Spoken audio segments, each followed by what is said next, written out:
تو پھر تو آپ کے اخلاق میں اور زیادہ وسعت ہونی چاہیے. جیسے جیسے بندے کی عمریں بڑھتے جائیں نا ویسے ویسے اسے میٹھا ہونا چاہیے, کڑوا نہیں ہونا چاہیے. جیسے جیسے اس کی تسبیح بڑھتی جائے ویسے ویسے اس کا لہجہ بھی وسیع ہونا چاہیے. اس کے مزاج کے اندر دینی اگر آپ تعارف رکھتے ہیں تو پھر تو آپ کو, میں آپ سے عرض کروں, میں کئی دفعہ دوستوں سے شکوہ کرتا ہوں, میں کہتا ہوں یار ہم تو جو کہنا چاہتے ہیں وہ بھی نہیں کہہ سکتے. ہم تو سونا چاہتے ہیں ڈھنگ سے سو نہیں سکتے, ڈھونڈتے پھرتے جگہ ملے کوئی آرام کرنے کو. کیوں؟ اس لیے کہ دینی تعارف رکھتے ہیں. آپ نے وہ دعویٰ نہیں کرنا تھا, یا تے چٹی چادر لا دینا کڑیے تے پہن فقیراں دی لوئی, چٹی چادر تے پھر داغ لگیندا ہی تے لوئی نو داغ نہ کوئی. جب آپ کا دعویٰ ہے کہ ہم نے کام کرنا ہے اور بڑی اوپر والی سطح پہ کرنا ہے تو پھر آپ آرام ڈھونڈتے پھریں, پھر آپ گراہ ڈھونڈتے پھریں, تو یہ تو دو باتیں ہو گئی. ایک بات کرنی پڑے, دینی تعارف رکھنے والے آدمی نے اگر اس نے دین سکھانا ہے اپنے بچوں کو, اپنے گھر والوں کو, تو حسن اخلاق سے سکھائے گا. وہ اگر ڈنڈا پکڑ لے ہر وقت سختی بھی کریں جہاں ضرورت ہو, لیکن اگر اس کا لہجہ ہمیشہ کے لیے تلخ ہو جائے گا تو وہ کبھی بھی دین سکھانے میں کامیاب.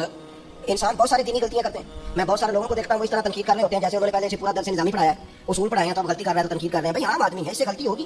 بڑی اہم بات بھی, بہت بڑا آدمی بنیادی بات سے بھی کسی وقت ناشنا ہو سکتا ہے, لیکن آپ کے لہجے میں سختی ہے, آپ بات کرتے ہیں تو تلخ کرتے ہیں. آپ سے کوئی دینی کلام کیا جاتا ہے تو آپ سخت ہیں. دینی لوگوں کو چاہیے کہ وہ دین سکھائیں تو اس میں بہت زیادہ اخلاق کا خیال رکھیں. غلطیاں کریں گے لوگ. اگر آپ عالم ہیں اور آپ کے پاس کوئی دینی معلومات ہے تو پھر آپ کو اس کی خوبصورتی کا بھی پتہ ہونا چاہیے. آپ نے حضرت معاویہ بن حکم رضی اللہ تعالیٰ عنہ کہتے ہیں میں نے حضور کی مسجد شریف میں نماز پڑھی تو ایک شخص کو نا چھینک آئی, یہ بھی بخاری مسلم میں موجود ہے, تو میں نے نماز میں کہہ دیا یرحمک اللہ.